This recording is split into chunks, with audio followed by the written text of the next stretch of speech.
My fiancé, who was supposed to be on a business trip to Sydney, was quarantined in a hotel in Wollongong due to an outbreak. Along with him was his ex-girlfriend. As the bride-to-be, I only learned about this the day before our wedding. Over 20 days later, he finally showed up in front of me, telling me he would reschedule the ceremony. I flashed the diamond ring on my finger with a smile. "I'm sorry, Mr. Chase, but I'm already married." Ding! This novel reminds you to click the subscribe button in the bottom right corner to read the complete novel. I was having my final makeup trial when Nathan's call came through. Outside, the room was bustling with activity. My close friend, Tina, and my cousin, Freddie, were debating how to tie the balloons to make them look decorative. I laughed as I pressed the speakerphone button, softly asking, "Nathan, are you back from Sydney?" A week ago, Nathan told me that he had to go discuss a long-delayed cooperation case in Sydney. He was very irritable when the lockdown had halted this Sydney project. So now that the lockdown was lifted, I obviously couldn't stop him from going. Before he left, he promised me that he would definitely return within 3 days.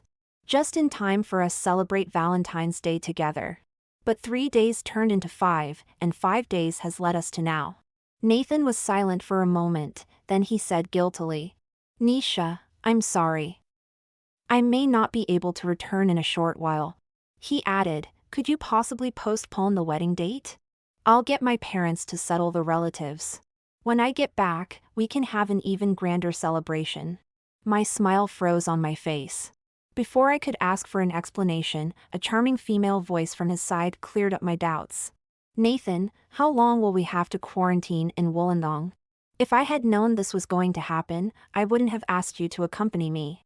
The next second, the call was disconnected. The highly paid makeup artist, holding a curler, stood next to me, looking at me with awkward sympathy in her eyes. "Miss Lin, shall we continue?" I looked at my own reflection in the mirror, exquisitely made up, and with long hair spread out. A few minutes ago, I had still considered myself the happiest woman in the world.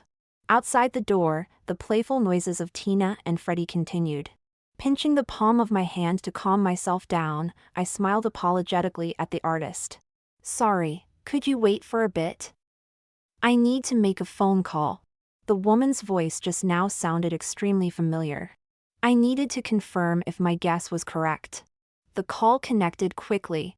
Reagan on the other end was as always nonchalant. "Well now, why would the bride think to call me? Suddenly have a change of heart and ready to come to the good side, are we? I want to ask you something. Where did you meet Jennifer?" "Sydney." "Why do you suddenly ask about her? Don't tell me Nathan ran off with her." I slightly hunched my body. It felt like someone had punched me in the chest. It hurt. So it turns out, Nathan's earlier annoyance and agitation wasn't because the collaborative case couldn't continue, but rather he was worried about his ex-girlfriend. The corners of my eyes were stinging and swelling, yet I wouldn't cry. "Reagan," I called his name in a choked voice. "You once said that if Nathan doesn't want me anymore, I could consider you. Does that offer still stand?" As soon as the sound of my words faded, the sound of glass shattering as it fell to the ground came from the other end. Reagan swore quietly, "Damn, did he really run off with Jennifer? No, I don't want him anymore, so, will you marry me or not?" A message alert on my phone revealed a brief text from Nathan a few minutes ago. "Wait for me patiently, I'll explain when I get back." As our wedding day quickly drew near, he went to Wollongong with his ex-girlfriend to celebrate Valentine's, and now he expects me to wait for him? Even if the wedding date is rescheduled. The news of him standing up Siegfried's granddaughter and delaying her wedding will surely become the talk of the town. I refuse to lose face like this, and neither will I allow my family to go through it. I know it's unfair to Reagan, so I softened my tone a little. "Do this one favor for me, please? I won't restrict you after we get married. We can sign a property agreement. If you want a divorce, I won't take a cent that's yours. You like the Daffodil Field porcelain plate from Dalton's, right? I can give that to you too." Reagan deliberates for a while, then asks earnestly, "Have you thought this through? No regrets?" "No regrets." "All right, I will marry you tomorrow." After ending the call, I sent a message back to Nathan. Let your relatives know on your side. I'll handle it on mine.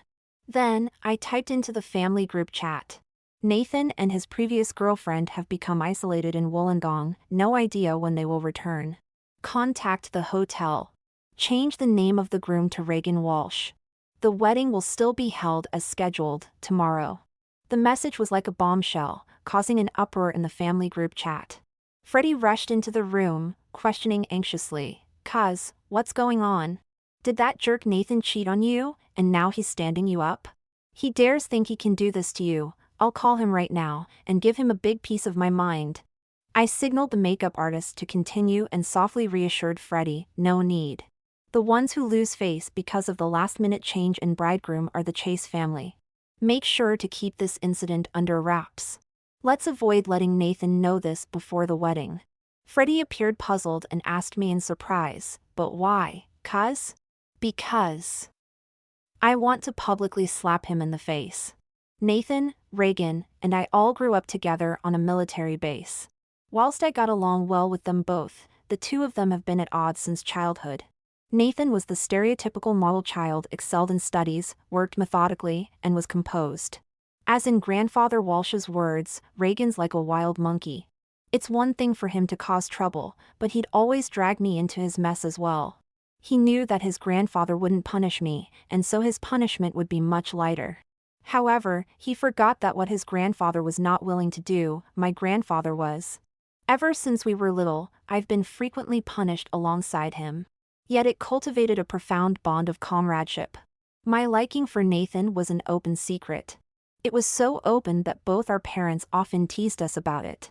Before Jennifer came into the picture, Nathan was tacitly accepting of it. Whether it was me sticking around him, or others jokingly saying that I was his little wife. Reagan would often hold my face, shaking it left and right. "Let's hear how much water has gotten into your brain. To actually fall for someone like Nathan, a hypocrite in sheep's clothing. Even assuming that you have water in your brain, how on earth are you short-sighted? It's clear that I am way more handsome than him." Indeed, Reagan's appearance was better by far than Nathan's. Standing at 186 centimeters tall, his body is also muscular due to regular workouts. His looks were definitely impeccable. I know of at least 3 film and television companies who have approached him for contracts, promising him a quick shot to fame. However, Reagan showed no interest in entering the entertainment industry. His only ambition was to inherit his father's mantle and become a ruthless capitalist. Of course, even if he were interested in the entertainment world, his dominating grandfather would not allow it. When we were 6 years old, Reagan told me that he would build me a grand house with diamond, even more luxurious than an olden-day emperor's golden house for his favorite concubine. If he hadn't been tugging at my pigtails when he said that, I might have been a little moved. Perhaps it was because I was too familiar with Reagan, or because he would either tease me or drag me into trouble. Our relationship was more like siblings. Contrasting him, Nathan was usually cool and distant, and was always gentle and tolerant towards me. How could young girls resist falling in love with such a boy? I had always thought that Nathan Chase had feelings for me. That was, until Jennifer Conlon came into the picture. My first encounter with Jennifer occurred during my 18th birthday party. Despite our family's humble background, there were still quite a few business and political dignitaries gathered on this special day. As I descended the stairs in my pretty new dress, I happened to spot Nathan leading an incredibly beautiful girl through the door. With whispers all around, and under the stern gaze of his parents, he calmly walked her up to me, presenting me with a gift. "Nisha, happy birthday. Oh, and let me introduce you to my girlfriend, Jennifer." Then turning his head, looking at the girl next to him with a depth of emotion I had never seen before, he said, "This is the birthday girl I told you about, my little sis, Nisha." At that moment, my mind went blank. Standing there dumbly, clasping the gift, it was a relief when Reagan led me away. He took me up to the rooftop, where I huddled in a corner, crying my heart out. I couldn't understand why what had seemed to be reciprocal feelings had suddenly turned into unrequited love. Why he had never objected to the term little wife before, but now, I was suddenly his little sister? Eventually, annoyed by my sobbing, Reagan had nudged me lightly with the tip of his shoe. "Hey, knock it off," he said. "If Nathan doesn't want you, you might consider me." I had lifted my head, eyes blurred with tears, to retort him. "I appreciate your offer, but no thank you." He just shrugged. "Remember to come to me when you need it. After all, we're closer than siblings. As long as I'm single, this offer will remain valid." Unexpectedly, what was initially a comforting phrase would become real several years later. I am not one to cling or bug persistently, so when Nathan had brought his girlfriend to my 18th, his intention was clear as day. Therefore I had cut off all ambiguity with him, assuming the sisterly role he mentioned. Watching him from afar go crazy over Jennifer. Turned out, the composed young man could also be as impetuous as a normal bratty kid. Becoming anxious over the girl he loves. Both Nathan's grandfather and father were senior military officers. They wanted nothing but for Nathan to follow their footsteps. On the contrary, Jennifer Conlon's father was an alcoholic, a gambler, who had a criminal record. With such a family, it was destined she would not be welcomed by the Chase family. Nathan's mother had taken my hand and said, "Nisha, our family will never accept that vixen. Only you will be the daughter-in-law that his father and I recognize. Young Nathan is just confused for a moment. I'll have a good talk to him when he comes around." Whether it was just a moment of confusion, or not, only time would tell. However, I did not want to meddle in their relationship. I declined his mother's offer to intervene on my behalf. But she was still determined to break up that loving couple. In order to force them to break up, she even threatened suicide. A highly irritated Nathan vented all his fury on me. After his mother was once again hospitalized due to wrist slashing, he slammed his fist against the white wall behind me, his eyes blazing. "I've had enough. I'll break up with Jennifer and be with you if that's what you want. Just stop my mother's torment." That was the first and only time I saw him break down. He was like a trapped beast, struggling 1,000 times unwillingly, but having to concede, but at the same time, neglecting to see that I was totally innocent of any blame. My relationship with Nathan had hit rock bottom. Given that my college was not too far from home, I had always lived at home during my university years. To keep a distance from them, I had packed my stuff and moved into the dorms.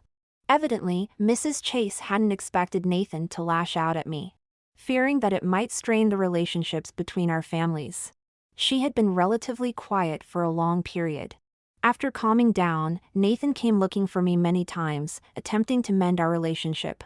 I had always refused him under the pretext of being busy. We remained at a stalemate for over 4 months until a car accident broke the ice. Nathan might have been distracted while driving, resulting in him crashing into a roadside telephone pole. When I received the news and rushed to the hospital, both Mrs. Chase and Jennifer were sitting outside the operating room, their eyes red and swollen from crying. The red light glowing above the operating room was particularly glaring. After undergoing surgery for more than 4 hours and spending a week in ICU, Nathan's life was saved, but both his legs and arms were severely injured, with the probability of the injuries leading to disabilities. Even so, the Chase family still refused to accept Jennifer. After accompanying Nathan for over a month, she proposed a breakup. She was intelligent. There was no shortage of wealthy suitors for a woman as beautiful as her. She had no reason to waste time on a man whose family disapproved of her, but one who might also become a burden. After Jennifer left, Nathan's temper grew increasingly volatile. Mrs. Chase was in tears every day. Whenever I didn't have classes, I would visit the hospital to keep him company. Reagan bitterly cursed me for being stupid. We had grown up together since childhood, and before Jennifer appeared, Nathan was indeed good to me. Now that he was like this, I couldn't just abandon him. This had nothing to do with love. I spent 2 years of seasonal changes with Nathan. Multiple surgeries, numerous rehabilitations.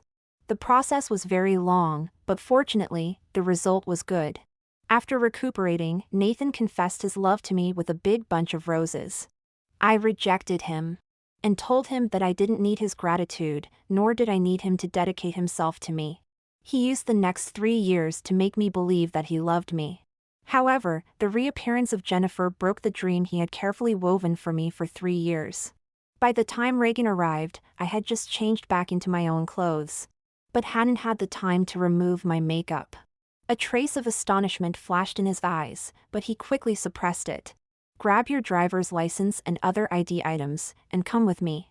Baffled, I asked, "Where are we going?" "To get our marriage license. Who knows if something unexpected might happen. Like my daffodil field with golden glazed dish growing long legs and running away?" He playfully quipped, a smile playing on his lips. Clearly, he seemed to be in a high spirits. Under the watchful gazes of friends and family who were either curious or clueless, I followed Reagan out of the door. It wasn't until I was handed the marriage certificate that I felt a sense of surrealism. The original plan was for Nathan and me to get the marriage license on St. Valentine's Day. But due to his business trip, no. Because he went on a holiday to Wollongong with his ex for Valentine's, he then wanted it postponed until our wedding day. In less than a day, I've got a marriage certificate, but with a different man. After getting our marriage license, Reagan took me to a jewelry shop to pick out a pair of couple's diamond rings. We're short of time, so I couldn't have a custom ring made. For the time being, just put up with this one. I'll replace it with a unique one at a later time.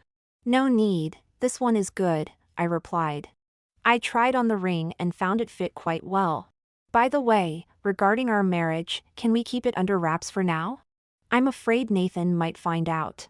Upon hearing this, Reagan's eyebrows furrowed and a scowl formed on his handsome face. "What do you mean? Are you planning to get back together with him?" I waved my hand in front of him. In close distance, the light refracted from the diamond made me squint. "No, I just want to jab this at his eyes in person." He stroked his chin and considered about it. "It will not be possible to conceal the wedding by tomorrow. There's really not much difference whether we tell him or not.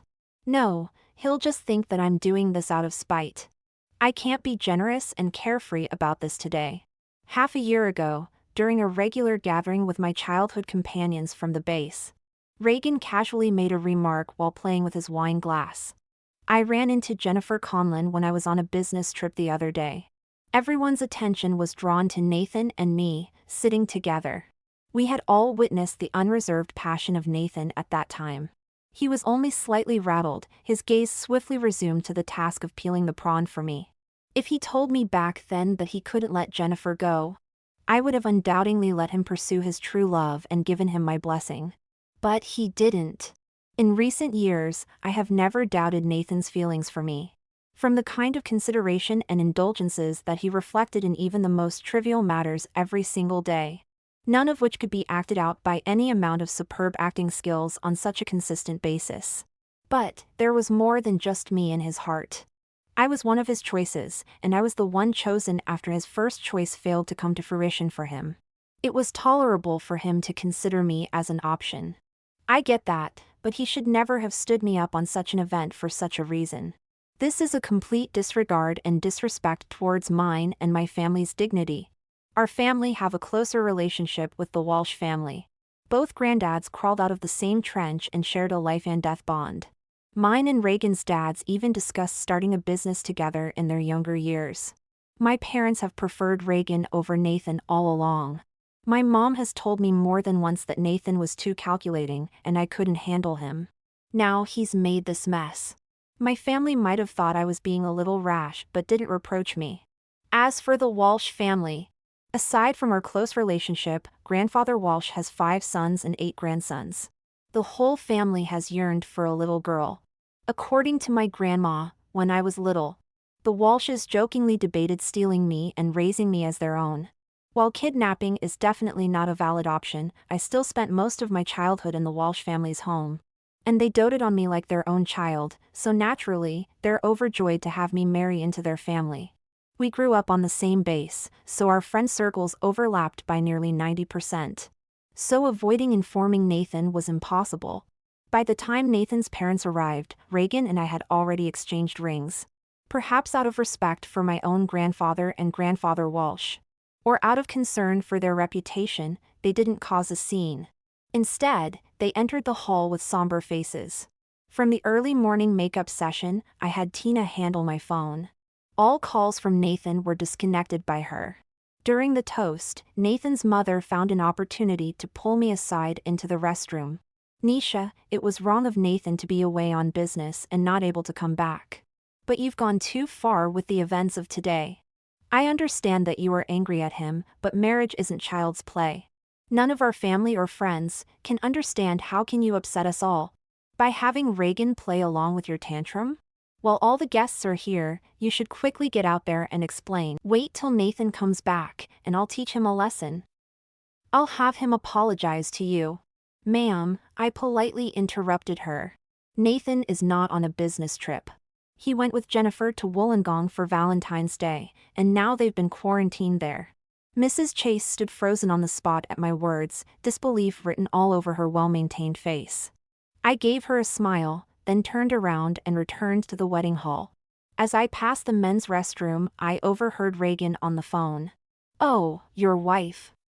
Then why don't you show up at the wedding ceremony? If you come right now, I'll admit she's your wife.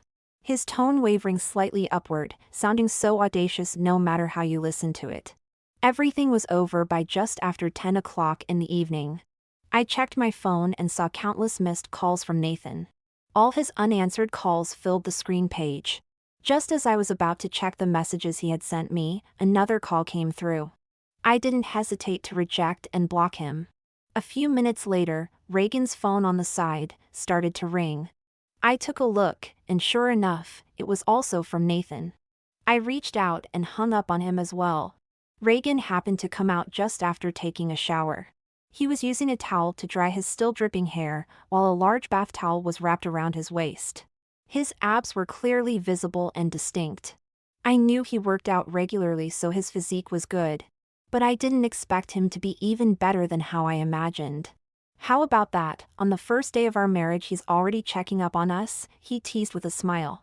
I swallowed my saliva. Wah. What are you talking about? I hung up on his calls just now. Why did you come out like this? Go and get dressed properly.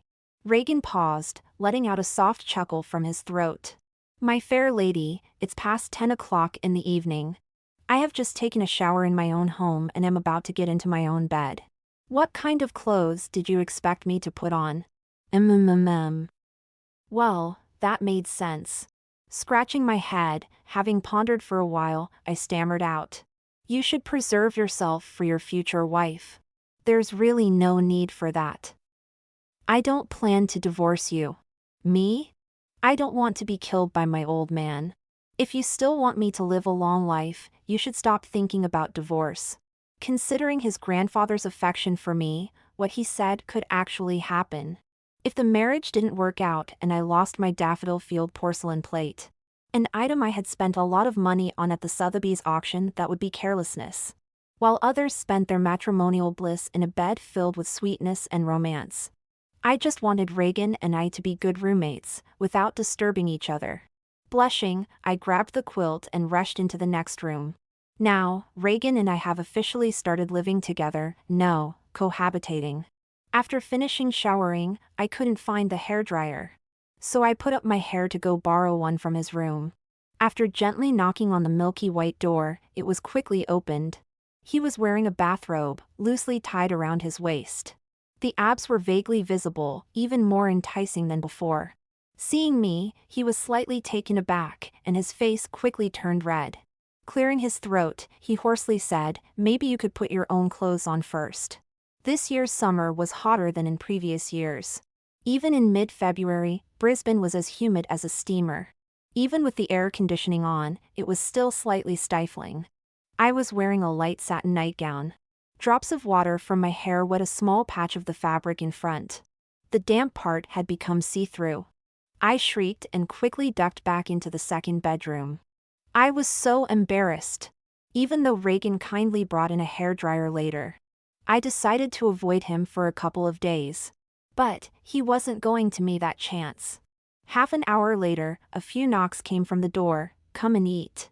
I defied him with dignity. "No, I'm not hungry." Because I had been toasting all afternoon and dealing with wedding night pranks. I hadn't eaten much all day. It was okay when I didn't think about food, but once he called me out, my stomach started to growl. Reagan's voice was steady. I've ordered in some fusion food, sweet and sour pork, fried rice, Coca-Cola chicken wings, some king prawns, some dim sims, some dumplings, a chicken and veg dish, and honey chicken and some other stuff. Within seconds, I had swung the door open. What awkwardness, dignity, integrity, embarrassment and resolutions there had been previously were swiftly cast to the back of my mind with the tantalizing temptation of food. The restaurant had made everything deliciously, and I couldn't help but eat 2 large servings with a sampling of each meal along with fried rice, getting a round tummy in the process. After dinner, Reagan got up to clean the table. Wanting to move a bit, I said, "Leave it be, let me clean up." He didn't listen with me and carried the remaining dishes to the kitchen, and said with a smile, "Then you can wash the dishes." I rubbed my bloated belly, uttering an agreed all right, before rising to head towards the kitchen. Just as I turned on the tap, a solid wall of flesh pressed against me from behind. Reagan wrapped his arms around my waist as he put an apron around me. After tying the knot, he stood back and seemingly unintentionally murmured in my ear, "Quite a slender waist." I couldn't help but blush intensely, responding with an elbow to his stomach. The audacity, teasing me like that. Next day, when I finished tidying up and stepped out of my room, Reagan was carefully placing 2 bowls of porridge on the dining table. He greeted me with a smile when he saw me. "I was just about to call you." He was wearing a light blue apron. His medium-length bangs randomly scattered across his forehead, adding an element of youthful innocence. Bathed in and enveloped by the morning sun, his appearance was striking. Although I was used to seeing his face, the brightness of his smile still momentarily dazzled me. As I regained my senses, he was guiding me to sit in the chair in front of the dining table. His voice carried a hint of humor. "Why are you daydreaming? Hurry up and eat breakfast, we will need to go buy things later." This apartment is the wedding residence prepared by the Walsh family for Reagan. As we had just moved in, there were a lot of things to purchase. Thankfully, there's a big shopping mall next to the apartment. Walking around the mall pushing the shopping cart, discussing what to buy, we had the semblance of a normal couple. Unfortunately, we are husband and wife in name, not lovers. Reagan is a good man, loving with him isn't hard. But the problem lies in our familiarity to the point where it is difficult to evoke feelings of marital love. Meanwhile, there's Nathan standing in between us. Looking at Reagan as he picked out towels, I softly sighed. "Oh well, we'll cross that bridge when we come to it. Reagan will meet a girl he likes one day. When that time comes, I will do everything in my power to help him withdraw from this marriage unscathed." Ultimately, it was me who pulled him into this whirlpool. Life goes on calmly and peacefully for a few days. Due to the pandemic, we canceled our honeymoon trip. Each day we would work separately. And at night, I would snuggle on the living room couch watching dramas, while Reagan sat next to me working on his laptop. Occasionally, he would tease me with a few playful remarks. Everything seemed the same as before, but not quite. Nathan returned to Brisbane about 10 days later. He came back to continue his quarantine at home. Along with him, Jennifer also returned. Upon hearing this news, I couldn't help but feel a bit upset. But it was just that, a discomfort, no longer the pain I used to feel. After I had blocked him, he had even used Jennifer's phone to call me, telling me he could explain and to please wait for him a little longer. I didn't think there was a need for any explanation. But I still told him we would talk when he came back. Perhaps my tone was too calm, leading him to mistakenly think that I was no longer angry. Not entirely wrong, as my anger had dissipated along with my love for him. I saw Nathan again after nearly a fortnight had passed. That day, I guess I didn't check the horoscope carefully enough before I left home. The car in front of me suddenly hit the brakes as we were going through a traffic light. I immediately braked too, but it was too late, and I bumped into it. The whole thing could have been easily resolved through insurance. However, seeing that I was a young girl driving a luxury car, the other party was relentless in trying to extort some money. "You're so young, yet you're driving such an expensive car. Are you authorized to use this vehicle? If this issue escalates, it will not go well for you. Give me $10,000 and we'll let the matter slide. I rolled my eyes, and without wasting my time arguing with this man, I dialed the police to report the incident first. Next, I decided to call Reagan and asked him to come over. As soon as I hung up the call, I looked up and saw Nathan. It had been a month since we had last met. He had lost considerable weight and he looked rather haggard. His clothes, which fit him perfectly before, now seemed quite loose on him. He walked up to me and asked, "Did you rear-end?" I pursed my lips, responding coldly with a nod. "Take my car and leave, I'll handle things here." He extended his car keys to me, but I didn't reach for them. "No need. Reagan will be here soon." The hand holding the keys awkwardly hung in midair, and a hint of pleading crept into his expression as it darkened. I know it was my mistake. I also didn't foresee that Wollongong would go into lockdown. "I will reschedule the wedding. Can you please stop being angry at me?" I raised my right hand to his face, revealing the sparkling diamond and gold rings on my ring finger, and smirked. "Sorry, Mr. Chase, I'm already married." Nathan's handsome face twisted further in displeasure. "Nisha, can you stop kidding around? If the whole act with Reagan was to make me angry, then you've succeeded. Can we call it quits?" I looked straight at him, saying very seriously, "Sorry, I'm not joking. I am really married, you know, the legally registered kind." His towering frame swayed slightly, he growled and said incredulously, "We haven't broken up yet." "That's true, we never broke up. But when you left me alone to spend Valentine's Day with Jennifer, I considered you as good as dead." He then blurted out in a panicked tone, "I really just went to Sydney for a business trip, I didn't expect to run into her." I couldn't hold back a laugh. "Is this the excuse you painstakingly thought up over the past month? Do you actually think that?" Nathan choked off. After a while, he bowed his head and apologized to me. "I'm sorry, Nisha, give me another chance." Before I could say anything, a pair of large hands rested on my shoulders. Then, I heard Reagan's voice from behind. "Isn't this Mr. Chase, the great lover?" I turned to look at him, asking in astonishment, "How did you get here so quickly?" It had only been around 10 minutes since I called him. I thought he would have taken a bit longer. He replied smilingly, "I was just nearby dealing with some matters when I got your call, so I hurried straight over." After responding, he raised his eyebrows at Nathan. "What, planning to steal a girl in public?" Nathan tightened his fists in anger, making his whole body tremble. He retorted sharply, "You're the one taking advantage of someone's crisis. You are the home wrecker." Reagan hooked his lips in a smile, counterattacked lightheartedly with a sentence, "Oh well, so what? We're married now." Nathan lashed out, to hit him. Reagan slightly pushed me aside and only countered after deliberately absorbing a hit. Since they were kids, one was quiet while the other was active. There was a considerable disparity in their fighting skills. Very quickly, Nathan was pinned to the ground. The driver who initially intended to take this opportunity to extort me saw the situation and took the green light to quickly drive away. The three of us were taken to the police station together as the car accident escalated into a fight. Coincidentally, the police officer handling our dispute was an old acquaintance from the same complex. Steve, who was a few years older than us. His gaze lingered over the three of us, not concealing his curiosity. "Well, it seems there was a fight.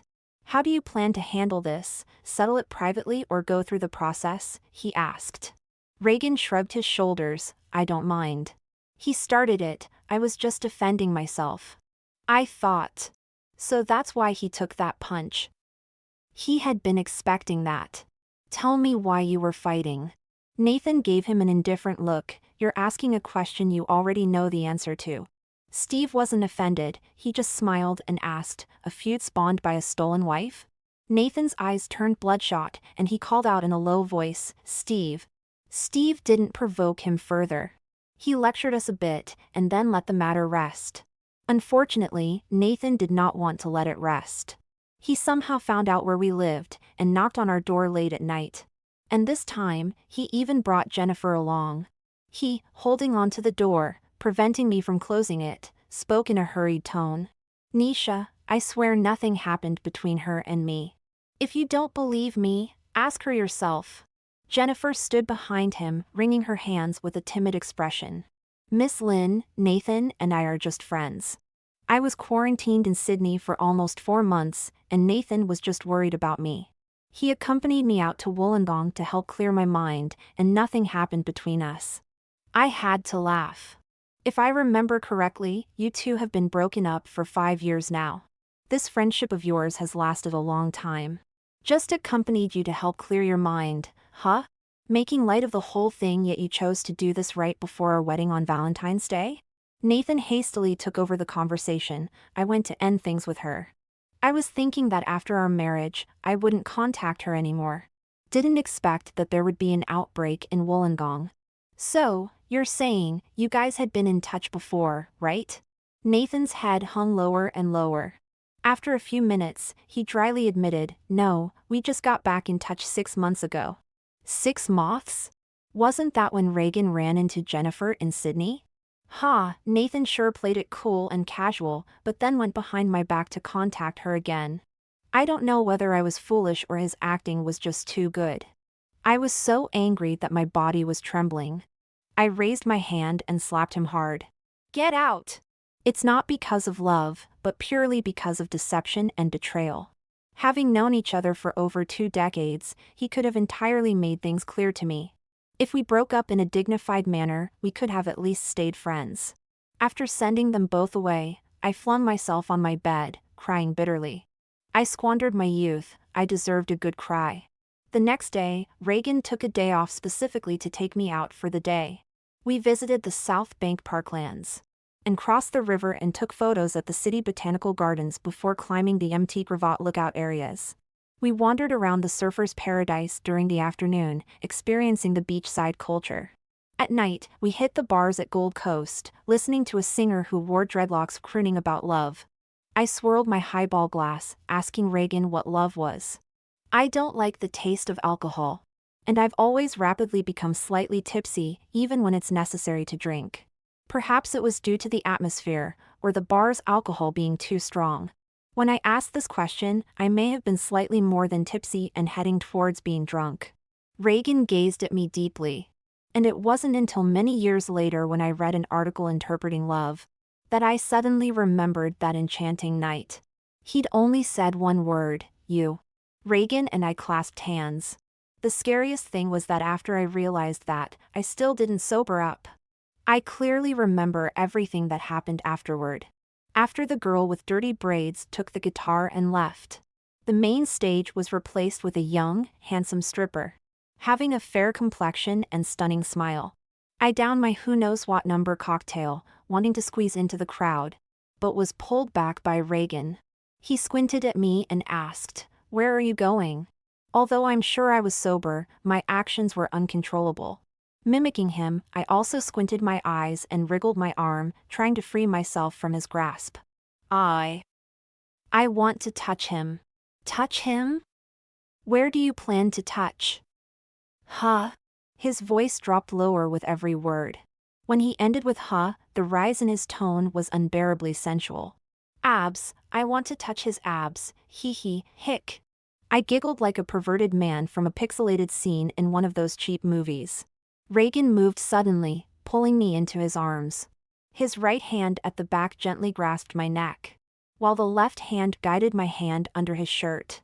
Foreheads touching, he breathed lightly, his voice seductive as a siren. I have abs too, undeniably firmer than his. Wanna try? Letting go of my last bit of sanity, I suggested, how about we try it at home? In the end, we didn't make it home because it was too far. It was a long, passionate night. We rented a deluxe room and took our time to explore the mysteries of life. The temperature of the air conditioning in the room was set a bit too high. I woke up early the next morning, overheated. Reagan was clinging to me tightly, resembling a koala hugging a tree. I tried to push him away. His long eyelashes fluttered a few times. He opened his eyes and stared at me for a few seconds before he regained his senses. His fluffy head rubbed against the crook of my neck. The sound of his voice was huskily sexy, unique to those who just woke up. Don't move, let me sleep a little more. I continued to nudge him. I'm hot. I wanted to kick him actually, but I was achy and hurting and really had no strength to do it. Reagan didn't persist. He let go of me and obediently laid back over on his side. I was lying stiffly on the bed, staring at the ceiling, feeling annoyed with myself. I knew I shouldn't have touched alcohol. His slender fingers kneaded my fingertips. After a while, he said, "Should we, perhaps, start dating?" I did not know how to respond. In theory, we have already gotten married, so there is really no need for this pretense. But after so many years of tangled sentiments with Nathan, when it comes to love, I would feel a bit weary. My eyes still fixed on the ceiling, I softly asked, "Can you give me some time?" I had just walked out of my previous relationship. There was no way I could throw myself into a new one immediately. I don't want to owe him too much. If possible, I want to completely empty out my heart to make room for you. Reagan planted a gentle kiss on my forehead. "Sure, I'll wait for you."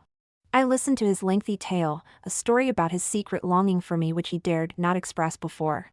He said, "Nisha, do you know, I was so afraid that if you found out how much I liked you one day, that we might end up not even being able to stay friends. I remember once reading somewhere that a young boy who especially likes to pick on a young girl does so because he likes her.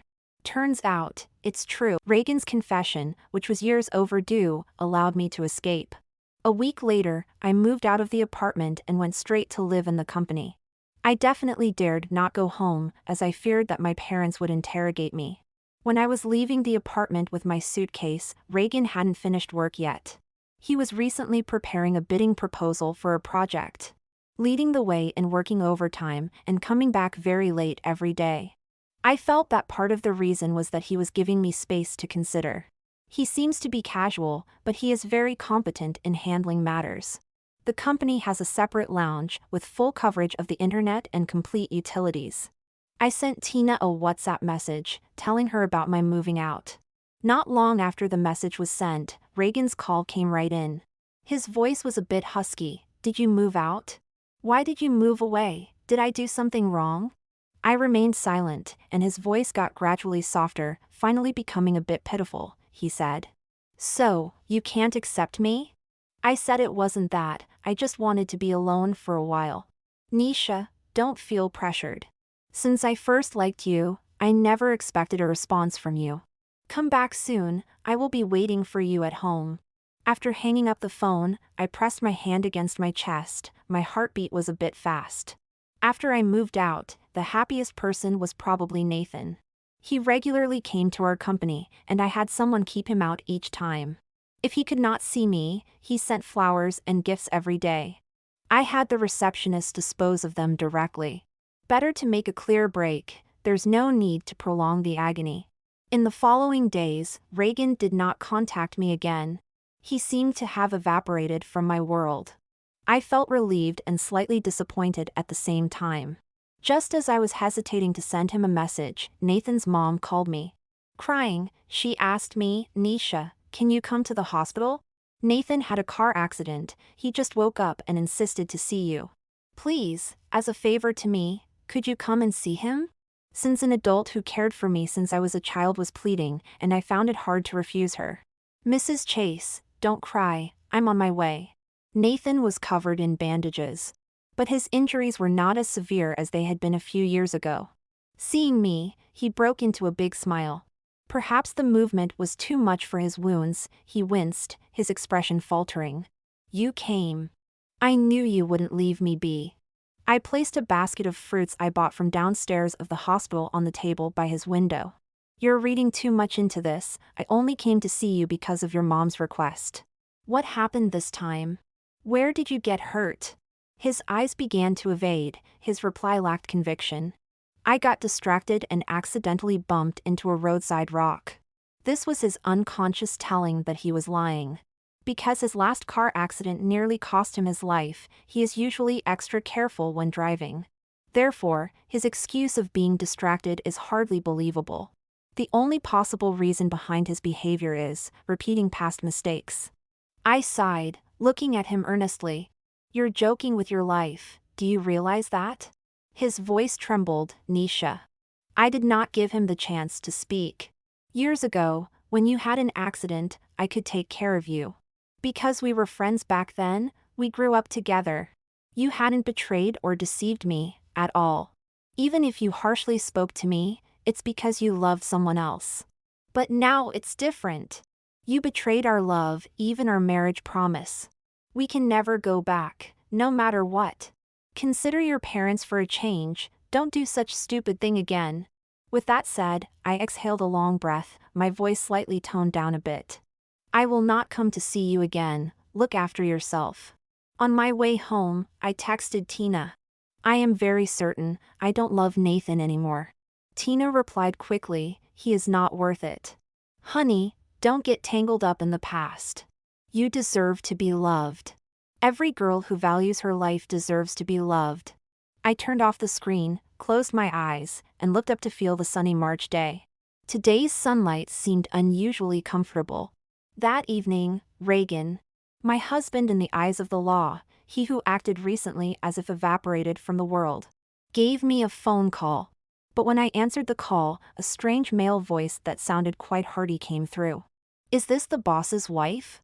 The boss had a bit too much to drink, could you come pick him up? He then gave me the address of a local bar. When I arrived, a round-faced young man was smoking at the door. Seeing me, he instantly put out his cigarette and came to greet me with a cheerful smile. Ma'am, you're finally here. Mr. Walsh is inside, let me take you to him. Out of surprise, I asked, do you know me? He scratched his head, exposing two small canine teeth as he spoke. Mr. Walsh has had your picture on his desk for several years. Since we've been working together. I sometimes go over to Reagan's company and surprisingly, never noticed this before. As he was leading me into the building, he continued chatting with me. Mr. Walsh has hardly slept these past few days due to this case. Considering the amount he drank tonight, I'm not sure if his body can handle it. But luckily, we had a successful bid today. All the hard work in these past days was worthwhile. I was amazed. So he didn't contact me because he was busy? Pushing open the door of the private room, I spotted Reagan sitting quietly in the corner at first glance. I tried to pull him over, but he quickly dodged. A second later, realizing it was me, he threw himself at me enthusiastically, wrapping his arms tightly around my waist. With his face buried in my chest, his muffled voice said, "Wife, why did it take you so long to come? I've been waiting for you for ages." He was clearly drunk. It was probably because of the overindulgence in alcohol, the atmosphere was quite lively. Seeing him cling to me in his drowsy state triggered a round of cheers from the people around us. I patted his head and bid farewell to those cheering enthusiastically. I'm going to take him home now. The drunken Reagan was obedient. When I asked him to let go of me, he did instantly, but insisted on holding my hand. He asked me, "Wife, where are we going?" I replied, "Home." Back to our home? His eyes were bright and shiny, reflecting the light, as if little stars were dancing. I was totally drawn into his eyes. Yes, our home. I moved back into our marital home, officially starting married life with Reagan. He would often bring me a bouquet of flowers or a beautifully wrapped small cake on his way home from work. And I would learn to cook the dishes he liked. On weekends, he loves to pester me half the night and then cuddle me until we naturally wake up. After marriage, there's no need for fervor and passion, all I need is a calm and warm tranquility. Mrs. Chase had called me a few times, asking me to visit Nathan again, but I refused. I couldn't give him any illusions that we might have a chance. When I found out I was pregnant, a few months later, Reagan was so happy. He was like a child, holding me while crying and laughing. I teased him, "Is this all necessary?" "Of course, it is. This is the child you're carrying for me." I nestled in his arms, thinking to myself that life is long and it seemed pretty good this way.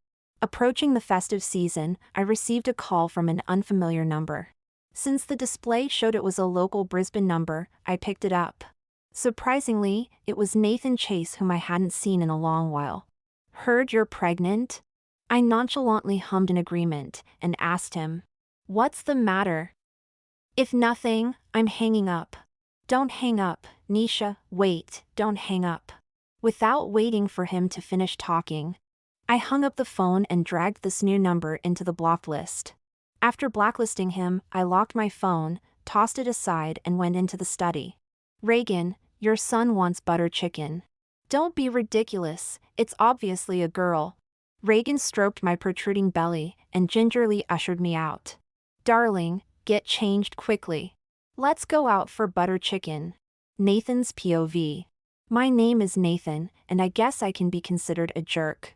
Next door to my house lived a girl 2 years younger than me who always followed me around. Her name is Nisha. I don't understand why she was so fond of me when she clearly gets along better with Reagan. Yet, I don't really like her hanging out with Reagan. But I didn't tell anyone, because that might make me look petty. The adults enjoyed teasing us, saying she was my little wife. I wouldn't have minded marrying her if I hadn't met Jennifer. However, we did meet. Jennifer is my college mate. Unlike Nisha's cute and likable features, Jennifer has the kind of beauty that astonishes at first glimpse. As the saying goes, cuteness is worthless in front of sexiness, and I completely agree. If Nisha is an angel, then Jennifer is a seductress. Seriously, she's too good at it. I'm completely her captive. After her persistent requests, I took her to Nisha's 18th. That girl, whose eyes always lit up and beam when she saw me, was shocked frozen for the first time. It was a little heartbreaking, but only a tiny bit. A dazed Nisha was led away by Reagan, and I was hauled out to the garden by my parents for a serious scolding. I thought, perhaps, I had ruined a very important day in Nisha's life. I had expected my parents to object to my relationship with Jennifer, but I hadn't expected their resistance to be quite so strong. In their efforts to make us break up, my mother had even resorted to threatening me with suicide when her good words did not convince me. Taking pills, attempting to hang herself, she caused all sorts of trouble. Again and again, it drained me. After she was rushed to the hospital for the nth time due to an attempt to slit her wrists, I finally let out all my pent-up anger on Nisha, who was anxiously waiting by the side. With reddened eyes, she looked at me in disbelief, then turned away and left the hospital without looking back. That was the only time I ever lost my temper at her. In truth, I regretted it as soon as I had calmed down, but I was too stubborn to apologize. Nisha was truly angry with me this time. She even went so far as to move into the school dormitory. As for me, I was beaten with a stick by my grandfather. For all these years, Nisha had always followed me around like a little tail, never causing any trouble, always being considerate and obedient.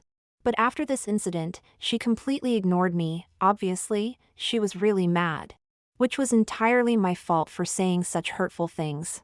I bought her a gift and went to school to see her, but she refused even to see me. I had never realized before, but apparently, young girls are not so easy to appease.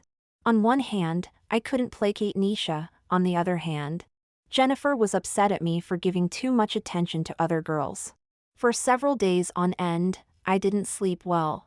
The consequence of driving when fatigued is, I had a car accident. A very serious one. I heard that not long after some kind passerby pulled me out of the car, it burst into flames. I would say, I cheated death. A month later, Jennifer proposed to break up.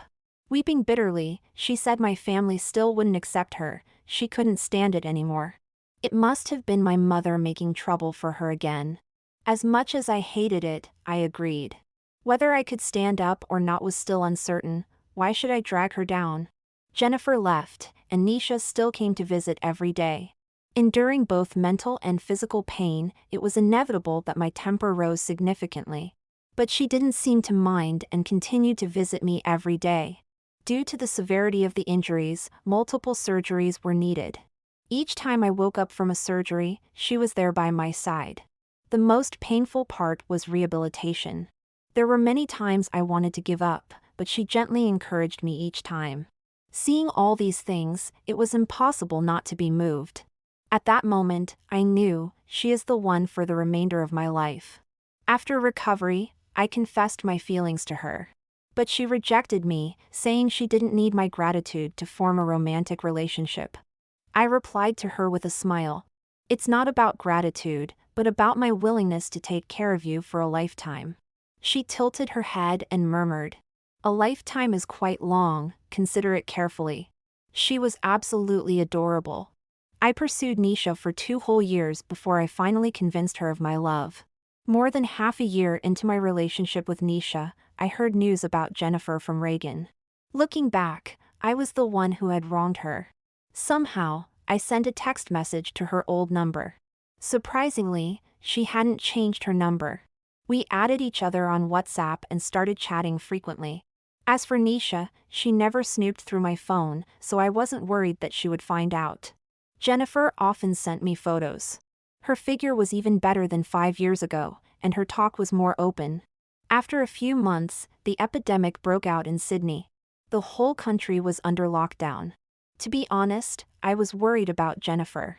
After the lockdown in Sydney was finally lifted, Jennifer sent me a message asking me to visit her, and I hesitated a little. My wedding with Nisha is approaching, and we have already decided to get our marriage license on Valentine's Day and marry a day later. I'm afraid we wouldn't have enough time. Jennifer knows just how to manipulate me. Seeing my hesitation, she immediately sent over a provocative, risque photo. Well, men will be men, after all.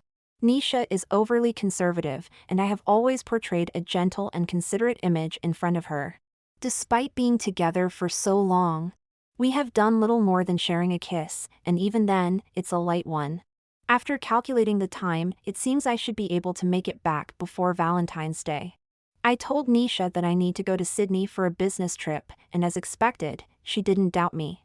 I had been living in a haze for 2 days. As I was buying my ticket back to Brisbane, Jennifer clung to me again. She nestled in my arms, playing with my buttons, pitifully asking if I could accompany her to Wollongong. I told her that I needed to go home. Nisha was waiting for me. She said she knew I was getting married, and she wouldn't bother me after the wedding. Nisha and I had so many Valentine's Days to spend together, so she asked for this year's Valentine's Day. As she spoke, her eyes welled up with tears, and I couldn't bring myself to refuse. I called Nisha and let her know there had been a slight issue and I might be a few days late. However, I assured her that I would definitely make it back for the wedding. She, as understanding as always, only reminded me to stay safe. We bought tickets to Wollongong and spent a romantic Valentine's Day there. Just as we were about to head home, an outbreak of the virus erupted in Wollongong. I panicked. The duration of the lockdown was uncertain. What was certain was that I wouldn't be able to make it back in time for my own wedding. I had to call Nisha again, this time to discuss postponing the wedding. However, I didn't expect Jennifer to suddenly speak up. I quickly hung up the phone, but I was sure Nisha heard it. I asked her to wait patiently for me. I can explain. Although I don't know how to explain. She's so hard to placate. The last time I scolded her, it took me years to appease her. This time, I didn't even know if she would forgive me.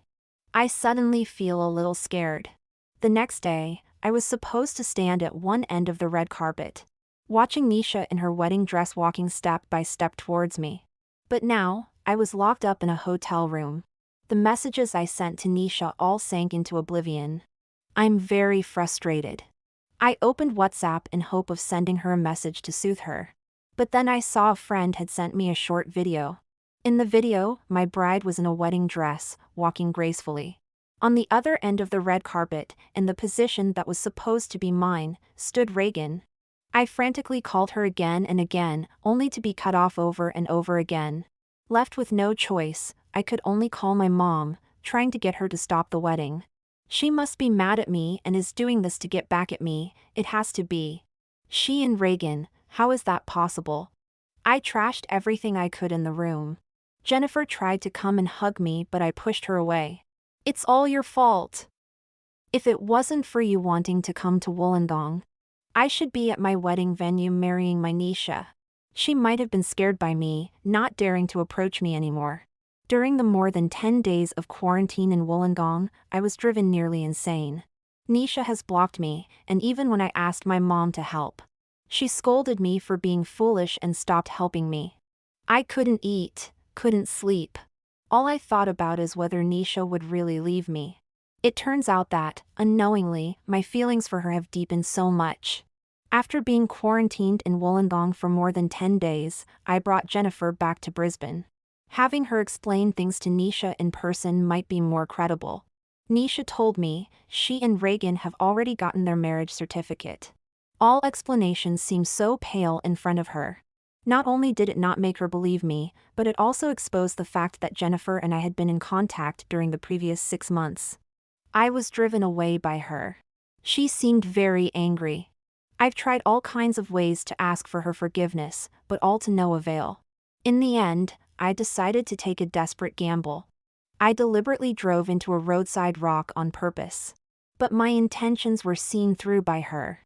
After she gave me a lecture, she left decisively. I guess this really is the end for us. Through my own fault, I have lost the girl I thought only had eyes for me. By driving her away from me, with lies and deceit, and into the arms of the man who has loved her all his life, and will continue to love her with devotion for his and her entire lifetime.